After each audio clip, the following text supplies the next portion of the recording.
So yeah, my name is Stratis, and this morning I'm going to be talking to you about conversational interfaces. So a little bit about me before I begin. As you know, I'm a senior user experience designer at Aviva's Digital Garage. And for those of you who don't know what Aviva is, it's probably the coolest insurance company you can find. And through our campuses all over the world, including the UK, France, Canada, and Singapore, we're trying to help our millions of customers make better financial decisions through customer-centered design and through new technology. And one of the ways we've been experimenting with to help our customers manage or solve their problems is conversational interfaces. And I'm sure you've heard about conversational interfaces, but I'm also sure that you heard about a lot of other jargon that is often used interchangeably. So before I start talking about projects that are using those interfaces, I think it will be worth clarifying the lingo. So a conversational interface is an interface that emulates human-to-human interaction. The abbreviation is CUI, and the difference between more traditional graphical user interfaces, in which you navigate through visual metaphors like folders, files, you click on buttons, is that in a conversational interface, you just tell the service what you would like it to do through language, and then it does it for you. So there are two main types. The first one is voice-first assistants, like Google Home and Amazon Alexa, and text-first assistants, where you can find on websites or on platforms like Facebook Messenger and Slack. And one other thing that I need to clarify is that AI is advanced algorithms that can greatly enhance a service that uses a conversational interface, but on the same time, it's not synonymous with it. It can also power traditional web pages. A good example of this is My Aviva, a platform that we have at Aviva that allows our customers to have all their policies into one place, that learns about their preferences and unique situations and provides them with personalized offers. So AI is not necessary for a service that uses a conversational interface. So now we clarified that, let's talk about what we do at Aviva. So at Aviva, we're experimenting with both services that uses voice and text-based conversational interfaces. We have our customer support bot powered by Nuance that helps our customers get help and answers to questions that they might have, like when they want to make a claim or they want to make a change to their policy, but allow them to type, express their intention through a natural language. We also have a skill for Amazon Alexa, which allows customers to get explanations to confusing insurance terms by just asking through their voice. And for one of our brands, CodeMeHappy.com, we have a Facebook Messenger bot that helps them get a home insurance quote in a conversational way. And as you can see, we're experimenting a lot with those interfaces, but it's not only us. The industry has seen a big rise in the past few years. It was projected that in 2017, people would use bots or Siri more than once a month, that almost half US consumers are using voice-enabled bots, and big tech giants are integrating services with conversational interfaces into their core strategies. So that has led to the discussion on whether we eventually going to use language and conversational interfaces for everything. And after working in products that are using them for the past few years, my thinking on that is that they're not. And while they have many experience benefits, they have also very experience limitations of a graphical interface. So during my talk, I'm going to draw up examples from our work on what we found that works, and what are the benefits of using a conversational approach, what are the limitations, and how we think that they can be improved in the future. So let's start with the experience benefits. The first one is that when the end result can be articulated easily, then a service that uses a conversational interface can skip and do a lot of the intermediate steps for you and save you time. For example, at a company like Aviva, which has a lot of products and a lot of complex products, if somebody would like to contact us, they would have to go to the Contact Us page, select the car and motor category, then find motorcycle insurance, then find claims, and because we have different types of claims, they would have to find the number for new claims. It's worth noting we have more than 15,000 different numbers at Aviva. While if they use their chatbot, they would just articulate their end goal, and the bot will just skip all those steps for them and provide them with the information they need to meet their goals faster. So speed is one thing. The other thing is mostly about voice interfaces is convenience. So voice interfaces allow people to use services when they have their hands full, and they allow them to multitask, or when they don't have other devices around. An example is a skill we have for Amazon Alexa, which allows our customers, when, say, they're reading an insurance document and they have an unknown jargon, to ask Alexa via voice without having to pick up their phone, open their browser, and search for their question. So it can be more convenient in certain points. The last thing is that they feel more personal. And we've seen that. We, as I said before, for one of our brands, we have a Facebook Messenger bot that helps customers get a home insurance quote. So we tested that versus the experience of the website. And even though both experiences had the same questions, and even though our Messenger bot didn't really have AI, didn't learn about the customer's preferences and needs to create a really personalized experience, people still felt, our users, that most of our users, that it felt more personal, even though they couldn't articulate why many times. So it feels more personal when the end result can be articulated quickly. It's faster, and voice and conversational interfaces can provide convenience. So now let's talk about experience limitations. We have identified two types. The first ones have to do with technology, which means that are temporary because technology always evolves. And there are some conversational limitations, which they are inherent to the nature of language and words. So the technological ones are that conversational agents at the moment don't really understand meaning, most of them at least, and they lack a lot of understanding that humans have when they converse.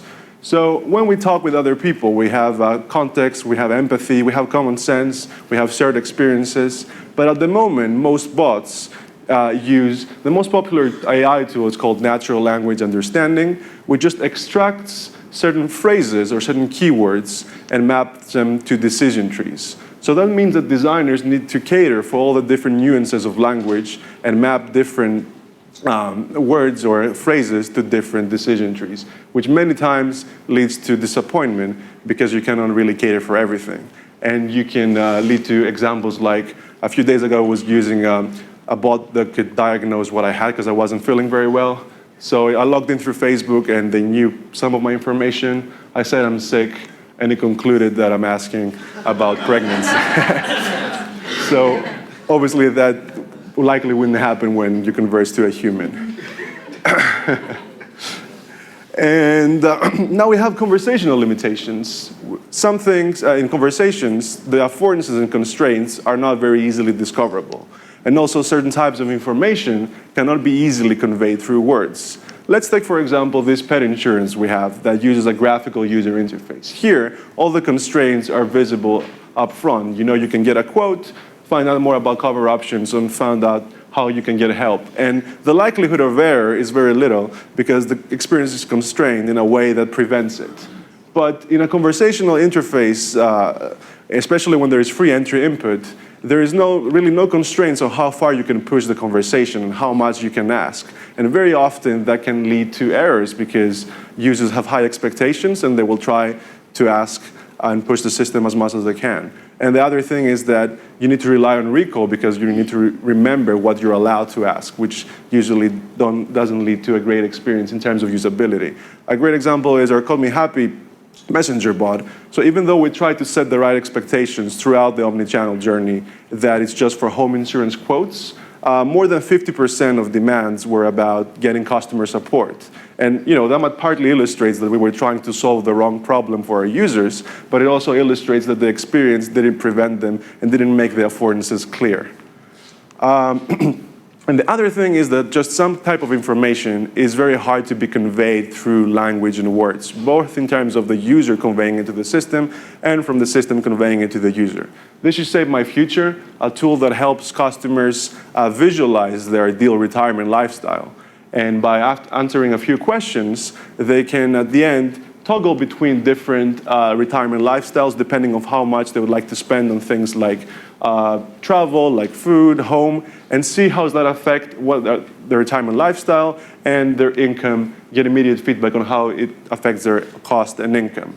So that in a conversational experience would be really hard to convey through words. And also even articulating that you want to pick one option over the other, say the third one, or pick the one with £99 for spending on a home retirement lifestyle, will require more cognitive effort than a graphical user interface. And that becomes even more prominent in more advanced financial tools like our pension tool, which the user can see how their pension can perform in the future by changing their contributions or how their funds are invested, which uses more than 1,000 data points to convey very abstract information, which would not be easy to convey through words. So the key takeaway from this is don't try to solve every problem with conversational interfaces. So now that we know that there are both benefits and shortcomings on those types of interfaces, how can we make them better? To find out how we can make them better, I think it's good to look about how we started interacting with computers. So since the very beginning, we were always fascinated about what computers could do. And as Alan Cooper puts it nicely, the biggest problem was that it was hard for us to tell them what we would like them to do. So a lot of people would argue that language is the way to go, and words, because it's very natural to us, that we've been using it for more than 100,000 years. And because of that, that's why we started with a command line, which is, in a way, it's a form of a conversational interface. And when that didn't get much adoption because of the fact that it required memorized syntax, we've been dreaming about bringing it back for a long time. The counter-argument to that is that also graphical interfaces and visual metaphors of direct manipulation, like folders and buttons and windows, are also natural to us because we use direct manipulation in our everyday lives as well. And we've been working on those types of interfaces to meet our customer needs and solve problems for many years. We've been improving them. And they're good for certain things, as we've seen. So since we know the conversational experience has the following benefits, they're faster when the end state can be articulated easily. They allow free-hands interaction, so it makes them more convenient at some points. And they feel more personal and human. And we know that graphical interfaces are faster for tasks that require exploratory interactions and fiddling, and can convey informations that can be abstract and that cannot be easily handled through language, and have easily discoverable affordances and constraints.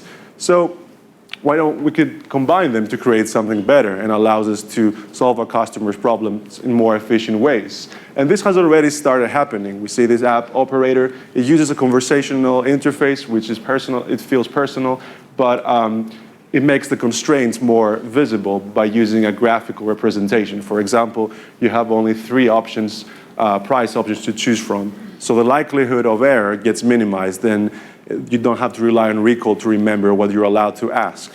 And we can learn from other markets as well. WeChat, the most popular chat app in Asia, almost 1 billion users, uses a conversational interface, but very often users interact with mini apps within it for tasks that are more appropriate.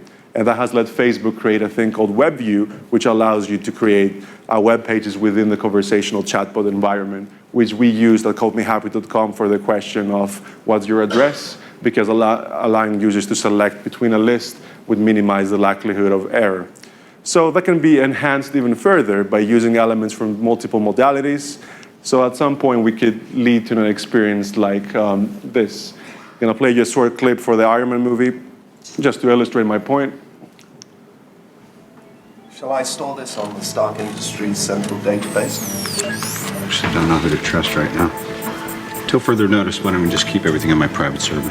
Working on a secret project, are we, sir? I don't want this winding up in the wrong hands. So as you can see here, Tony Stark used conversation when it made more sense, when he could articulate the end result, save the files to the server that allow him to multitask. But when he wanted to explore this hologram and see different aspects of it and different sides of it, he used gestures and direct manipulation, which would require more cognitive effort to articulate through language. And we partly are doing this at the moment with Amazon Fire TV, for example. You can use your voice, because it's easier than typing, to search for certain types of films. And then you can use your remote control to quickly scan between graphical elements to see which movie would be interesting to you. And obviously with more advanced stuff coming up soon with Microsoft Cortana and HoloLens. So at the end of the day, this is how we navigate the physical world around us. For example, at a restaurant, you're going to use your direct manipulation to scan quickly elements on the menu and find out what is the thing you would like to choose. And then if you have further questions or you want more personal connection, you would talk to the waiter in a conversational way, of course. So 2 key takeaways.